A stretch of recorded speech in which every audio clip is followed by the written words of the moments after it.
Good morning, Americans. This is your favorite alien here on the morning of Wednesday, February 28th. It's supposed to be the last day of the month, but it's a leap year, so we got 29th tomorrow. Poor guys who were born on the 29th, they get another birthday every 4 years, eh?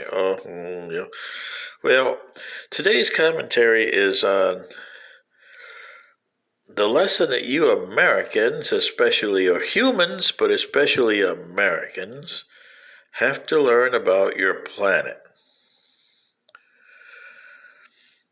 Earth is a small planet, but mine is smaller than yours. Like I said, mine's only 0.95 your mass and 0.89 your size. Okay? So it's a little smaller. We take a little longer to go around our star, which is similar to your sun, about 378 of your days. And our day is about the same as yours. Yours is 2356. If you use your measurements for our day, it would be about 2410. So we're between you and Mars, as far as the day is concerned. What are you going to call that? Sol? Well, yeah. But today's commentary is on your planet. Right now, your planet is 70% water. Yeah. By the way, ours is 51% water. We got more land than you guys do. So we don't have the kind of problem that you guys have, because anything over 55% water over land, and we found that out over centuries, you got a problem, because you get a lot more methane than you do otherwise. And since you guys know that you had big life forms here before you guys, as you call them, dinosaurs, well, there's a lot of methane in the ground and under the water, because some of that land was not underwater in the old days, but it is now. But because the earth is getting old, those methanes are coming up. And when they come up, especially deep in the ocean, like the Atlantic and Pacific Oceans, which are deep, you,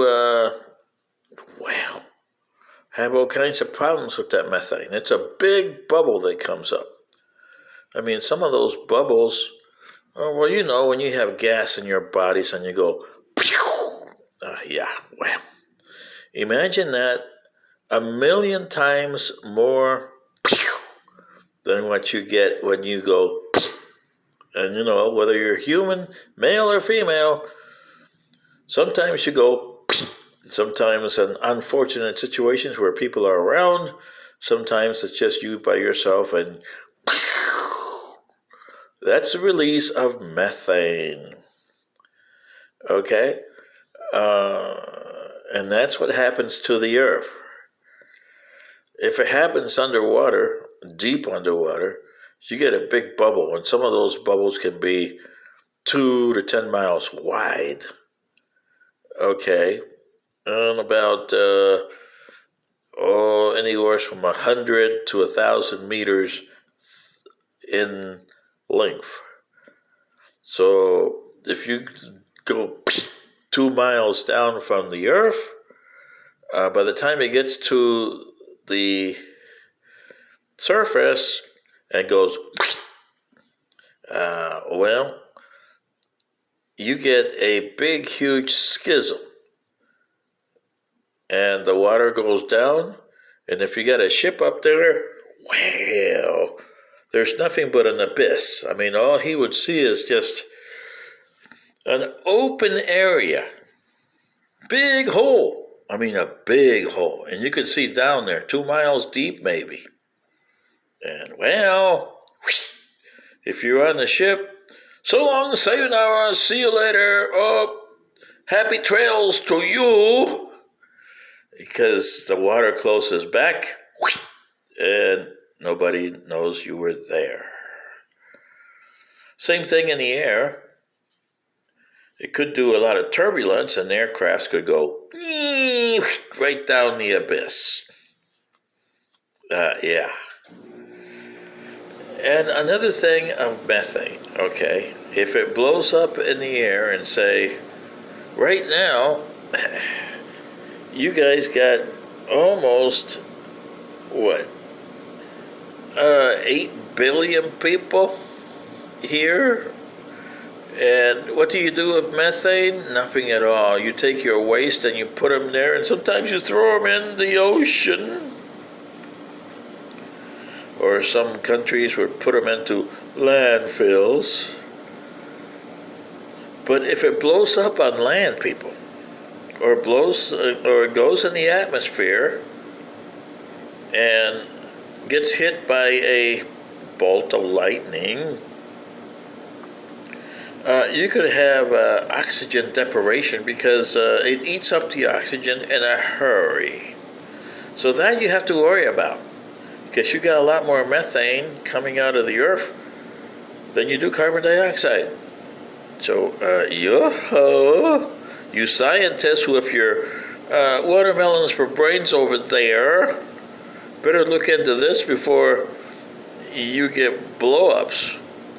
And you say, oh, well, we got wildfires all over the place these days, it's climate change. Well, yes. But have you checked the methane in the area where the wildfires start? Doesn't take very much for it to create a wildfire, You could say, oh, the methane's only like 0.1% or 0.9% there, yeah, but 0.1%, people, is enough to create a wildfire that creates 375,000 acres or more of fire. Do you understand me, Americans and humans? Well, I know you don't. You don't listen to me anyway, but this is a problem you're going to have, and it's going to get worse in the next 10 years. Oh, trust me, I know your history. Ah, boy. Say bye-bye to cities like Amarillo, Dallas, anybody who has oil around there, because methane and oil are not fun. Gasoline operated areas that you have here, refineries, where you got a lot of methane in the area because you got people that live there. What do you do with the methane? Oh, well, and and if you got say New York City with 8 million, can you imagine how many you got a day? There must be a whole bunch of and that's a lot of methane in the air, people. Well, bye-bye, New York. Anyway, see you later, Americans. Goodbye.